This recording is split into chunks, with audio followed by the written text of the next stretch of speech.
Ini adalah hadiah perayaan festival musim gugur tahun ini. Ya benar, kotak ini dikirim oleh putra Bibi 8. Kotak ini dikirim oleh putri Bibi 8. Beberapa kotak ini dikirim oleh sepupu keenam saya dari Yongzhou. Dan untuk kotak agar-agar ini dikirim oleh ibuku untukmu Bibi 2 untuk merawat kecantikanmu. Dan kotak jamur Lingzi ini dikirim oleh kakak laki-laki saya untukmu Nenek untuk kesehatanmu. Benarkah? Terima kasih keluarga sangat baik hati. Xiaoyu, kita harus membalas hadiahnya. Ya Bibi 2. Siapa yang mengirim hadiah yang menumpuk seperti gunung ini? Ini dari Pangeran Zhong Nyonya Zheng.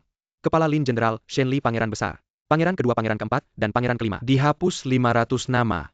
Bahkan pejabat istana juga mengirim hadiah. Adik kedua saya yang mulia keluarga kerajaan juga bertambah banyak.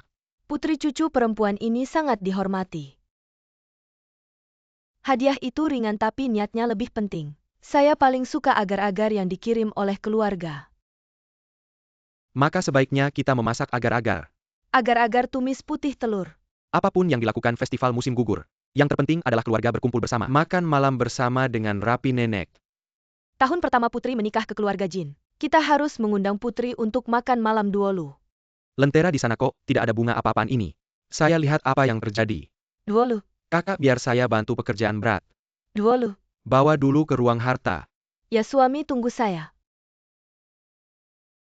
Malam bulan purnama ke-15 merayakan festival musim gugur. Keluarga harus makan bersama dengan rapi. Baru bisa merayakan festival dengan gembira. Kami sangat ingin mengundang Putri ke rumah untuk makan malam bersama. Keluarga Jin sangat meriah merayakan festival musim gugur. Di istana tarian naga api lebih meriah. Keluarga menikmati bulan dan lentera. Ada pemandangan yang berbeda. Bisa juga bermain lentera. Dulu saya punya sepasang tangan yang terampil. Setiap tahun membuat lentera untuk cucu.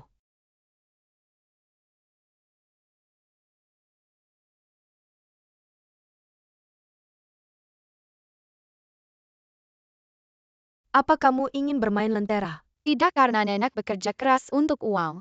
Saya tidak ingin nenek mengeluarkan uang. Keluarga kami miskin, tidak mampu membeli lentera. Tapi bermain lentera tidak harus mengeluarkan uang. Nenek membuat lentera dari kulit jeruk untukmu. Lentera itu tersenyum. Lihatlah lentera saya, cantik bukan?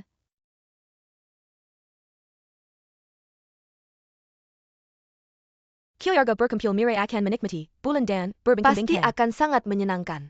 Putri, kamu tersenyum itu berarti setuju. Baiklah, malam pertengahan musim gugur kami akan menyambut kehadiranmu.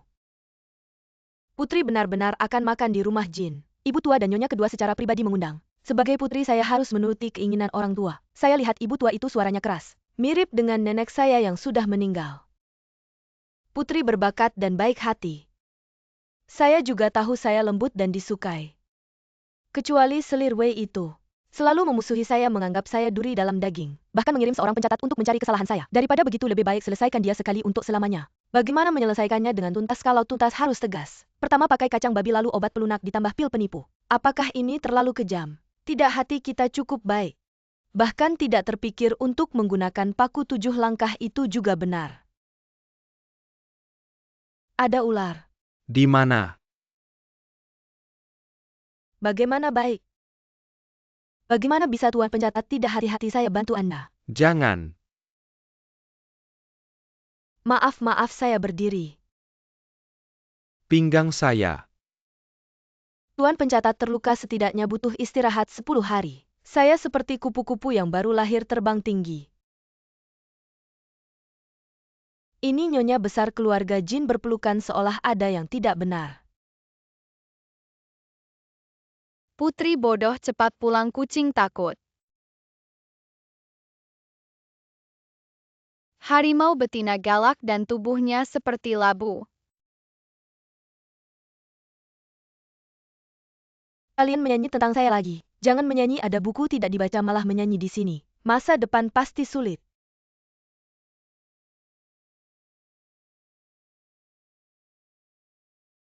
Menyanyi tentang putri terlalu kejam. Melakukan ini hanya akan mendatangkan masalah. Saya nyanyikan satu kalimat, kalian ikuti. Minta putri menikah dengan saya, pulang ke rumah saya.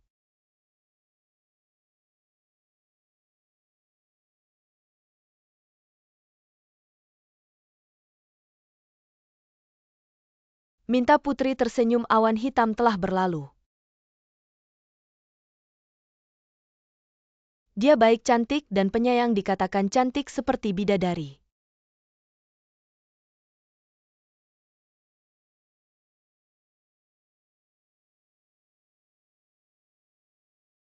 Sebenarnya rakyat biasa pikirannya sangat sederhana. Cukup beri mereka sedikit hadiah. Mereka akan patuh. Mereka akhirnya akan menyadari kesalahan mereka. Putri Mingzi benar-benar berhati suci seperti bodhisattva. Tolong berikan saya sedikit uang untuk makan. Saya sudah beberapa hari tidak makan kelaparan. Terima kasih kalian berdua, tidak punya hati bukan manusia. Memecahkan mangkuk makan saya. Emas ini adalah hadiah dari Putri Zhaoyang untukmu. Cepat berterima kasih Putri, terima kasih Putri. Sebenarnya rakyat jelata itu masih bisa diselamatkan. Putri. Tolong berikan saya sedikit perak. Kalian mau apa? Tolonglah kasihanilah saya. Putri, kasihanilah saya. Saya punya nenek berusia 80 tahun yang harus saya rawat. Putri, saya sudah beberapa hari tidak makan.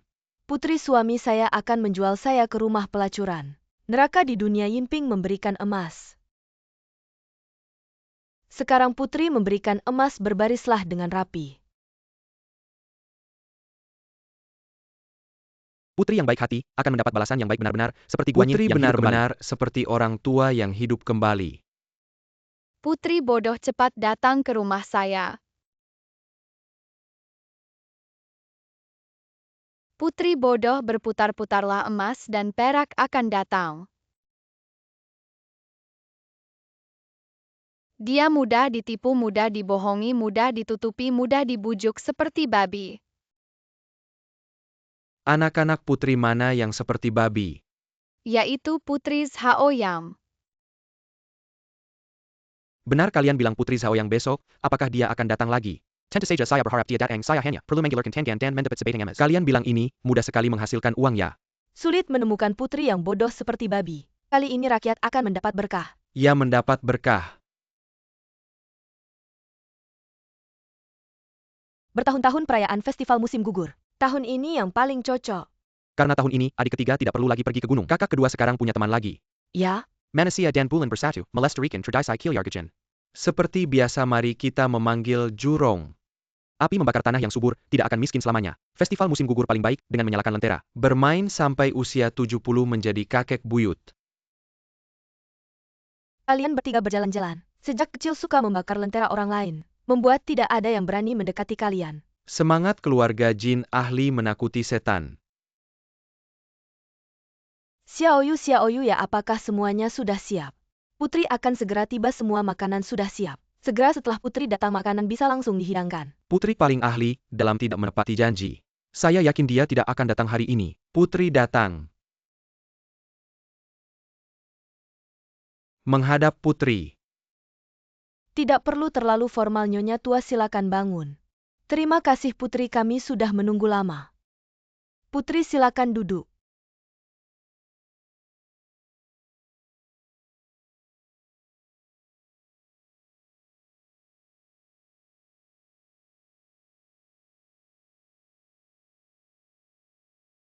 Aliran kecil tak kekurangan makan dan pakaian. Selama keluarga berkumpul setiap hari adalah waktu yang baik. Makanan rakyat biasa, jangan dihina Putri.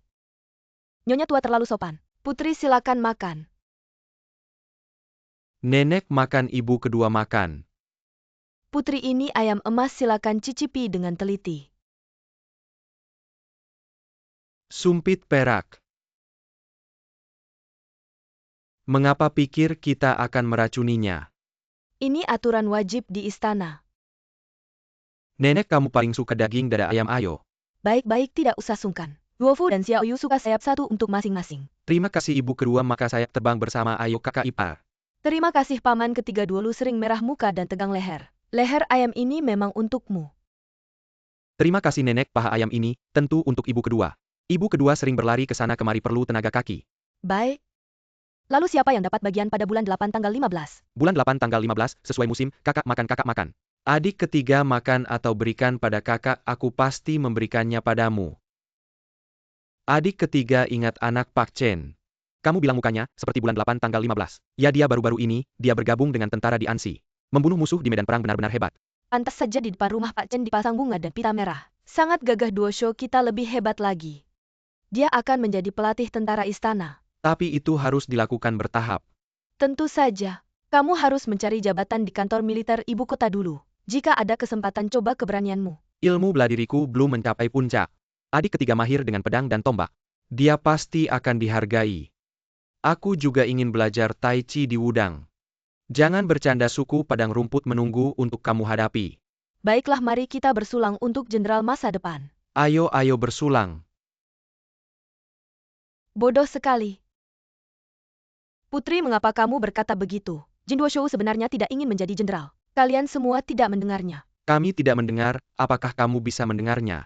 Karena kalian bodoh. Orang bilang ikuti aturan tak bisa mencapai puncak. Masih mau bilang belajar Tai Chi di Wudang, dia cuma main-main sama kalian. Kamu ngomong apa? Gimana kamu tahu Duoshou nggak mau? Kamu kenal dekat sama dia? Kalian cuma memaksa orang. Adikku sudah berlatih keras di Shaolin bertahun-tahun cuma ingin jadi jenderal besar. Dia yang mau atau kalian yang mau dia jadi? Kayaknya kalian yang mau ya. Kami saudara, Jin bersada Heitai. Makan banyak bikin sakit, marah bikin stres. Rumah tangga harmonis, segala urusan lancar. Kamu ini rakyat jahat bodoh. Kami keluarga Jin semua taat aturan. Mana ada yang jahat, mana ada yang bodoh. Baiklah, aku akan jelaskan padamu. Jahat itu berarti kasar, suka mempersulit, licik. Sombong, licik, gila. Keluarga kalian ada angin jahat tapi nggak sadar. Kalian ini apalagi kalau bukan bodoh. Hyarga kami, penuh kejujuran mana ada anjing jahat. Kata-katamu sangat menghina. Makan sembarangan bikin sakit perut, ngomong sembarangan bikin orang lain sakit hati. Kami semua anak dan menantu yang baik. Nggak ada angin jahat, nggak ada angin jahat. Nenek, aku nggak mau kamu dibohongi. Angin jahat itu di sini. Menantumu yang kamu bilang baik ini. Siang bolong di gang gelap berbuat mesum dengan pria. Perempuan macam apa ini? Salah tuduh suamiku, aku nggak. Aku percaya padamu istriku, Xiaoyu patuh pada aturan. Istri yang baik nggak mungkin berbuat hal yang memalukan. Istriku selalu taat pada aturan. Mereka berdua juga cinta sejati. Xiaoyu nggak mungkin berbuat mesum. Aku juga lihat sendiri. Siang itu di persimpangan Gang Huamei Jalan Merak. Istri kamu berpelukan dengan pria lain. Jangan cari-cari masalah. Apa yang aku bilang semuanya benar. Kakak iparku bukan orang seperti itu. Mungkin kalian salah lihat orang. Kakak, siang itu kamu kemana? Ngapain aja? Ada saksi atau bukti, tunjukkan supaya mereka diam. Jangan biarkan mereka ngomong sembarangan. Xiaoyu, siang itu kamu di mana? Bilang dong, kakak, bilang dong. Aku bilang aku nggak berbuat hal yang memalukan. Pria itu sebenarnya kakakku. Itu saudara sepupu. Apakah kamu dengar kakak? Kamu jelas-jelas mencari alasan. Mana ada saudara kandung yang saling tarik-menarik di gang kecil. Saya berkata jujur, kakak saya menarik saya karena. Karena apa? Katakanlah. Mengapa cepat katakan? Karena dia kecanduan judi. Saya sebelumnya sudah menghabiskan uang saku untuk membayar utangnya. Tidak disangka utang lama belum lunas, utang baru sudah datang lagi. Saya sudah bilang padanya saya tidak punya uang. Dia menyuruh saya melepas gelang emas untuk membayar utangnya. Kakak benar-benar tega di depan umum merampas gelang emas. Saya tidak mau memberikannya. Karena gelang ini adalah hadiah cinta dari suamiku. Sejak menikah, gelang ini selalu menemani saya hidup dan mati. Bicara begitu romantis, selalu gelangnya mana? Keluar dan tunjukkan, jangan bilang hilang. Saya sudah menggadaikannya. Saya melihat hadiah perayaan tengah musim gugur dari putri. Segala macam makanan lezat ada. Sama-sama istri keluarga Jin, saya takut keluarga saya tidak sopan. Terpaksa menggadaikan emas untuk membeli hadiah. Xiaoyu. Xiaoyu, kenapa kamu begitu bodoh? Xiaoyu, kamu cerita pada kami. Saya tahu nenek dan kalian tidak akan keberatan. Tapi para pelayan akan saling membandingkan. Orang butuh muka pohon, butuh kulit, diremehkan tidak apa-apa. Sekarang dibilang saya berbuat mesum jika kabar ini tersebar. Saya sebagai istri sulung keluarga Jin, muka saya di mana? Kalian bisa bilang keluarga saya jatuh miskin. Tapi kalian tidak boleh bilang saya tidak bermoral. Xiaoyu, kamu mau kemana? Xiaoyu. Kakak ipar Xiaoyu, jangan pergi, kamu mau kemana? Xiaoyu, kita semua satu keluarga. Kamu senang sekarang kamu melihatnya. Apa yang lebih penting daripada nama baik seorang wanita? Kamu suka membuat masalah, membuat rumah tidak tenang. Hatimu benar-benar hitam. Saya hanya mengatakan apa yang saya lihat, ada apa salahnya? Kalau bukan karena saya, bagaimana kalian bisa tahu banyak? Di mulut bilang satu keluarga begitu baik dan akrab. Sebenarnya semuanya disembunyikan, tidak mau mengatakan. Kalian juga tidak akan bertanya satu keluarga lebih bodoh dari babi. Bicara bodoh, siapa yang bisa menandingimu? Kamu adalah yang paling bodoh babi dari babi. Berpikir memberi permen tangkue, memberi emas itu, sudah berjasa besar. Saya beritahu kalian mereka berpura-pura miskin untuk menipumu. Kamu bilang apa? Anak-anak itu semua menyanyikan tentangmu. Putri bodoh mudah ditipu dan dibohongi. Mudah dibujuk seperti babi. Kamu bilang aku babi? Kurang ajar. Apa yang kamu lakukan? Pura-pura mati? Benggan, Benggan, bangunlah, jangan pura-pura pingsan. Jinduolu, bangunlah. Jangan menendang.